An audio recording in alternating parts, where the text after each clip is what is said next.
সোমবার সন্দেশখালী চলো ডাক বিরোধী দলনেতার, একই সঙ্গে মঙ্গলবার এসপি অফিস ঘেরাওয়ের ডাকও দেওয়া হয়েছে। পুলিশের মদতেই দিনের পর দিন ধর্ষণ, জবরদখল, শাহজাহানদের জনরোষ ঠেকাতে 144 নির্বিচারে ধরপাকড়, তোপ দেখেছেন বিরোধী দলনেতা।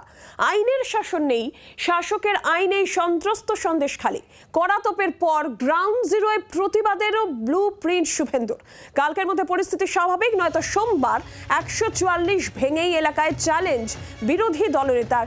ডিজির চক্রান্তেই অশান্ত সন্দেশখালীর রাজীব কুমারকে সরাসরি তোপ দেখে মাঘারিয়া সহ 12 আইপিএসকে দোষারোপ করেছেন শুভেন্দু অধিকারী। মানবাধিকার, মহিলা, এসসি এসটি 3 কমিশনের নালিশের পর প্রশাসনকে তুলোধনা বিরোধী দলনেতা। আরে বললাম তো আমরা এখান থেকে সন্দেশখালী যাব।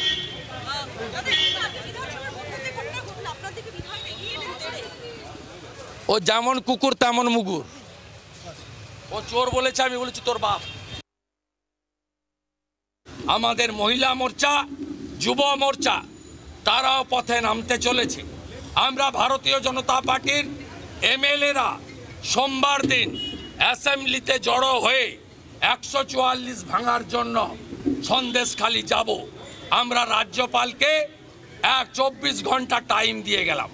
কালকের মধ্যে যদি পিস রেস্টোর না করেন, এসসি এসটিদের প্রোটেকশন না দেন, সোমবার আমরা 144 ভাঙবো। কত ক্ষমতা আছে অ্যারেস্ট করুন আমাদের, আমরা দেখতে চাই। দেখুন, 144 ধারা যদি কোথাও কোনো জায়গায় কোনো অশান্তির পরিবেশ থাকে, সেই জায়গায় 144 ধারা প্রয়োগ করে আগে গণ্ডগোলটাকে থামিয়ে দেয়া, শান্ত করে দেয়া, এটা তো খুব স্বাভাবিক ব্যাপার। 144 কি শুভেন্দু এইটুকু ছেলে গো, এইটুকু সাইজের ছেলে, সবে জন্মেছে, জীবনে প্রথমবার 144 শুনছে। এইটুকু সাইজের ছেলে শুভেন্দু, বাবার বুক পকেটে থাকতো, জীবনে প্রথম 144 শুনল। আজব কথা। বাংলার আওয়াজ, বাঙালির আবেগ, জি 24 ঘন্টা।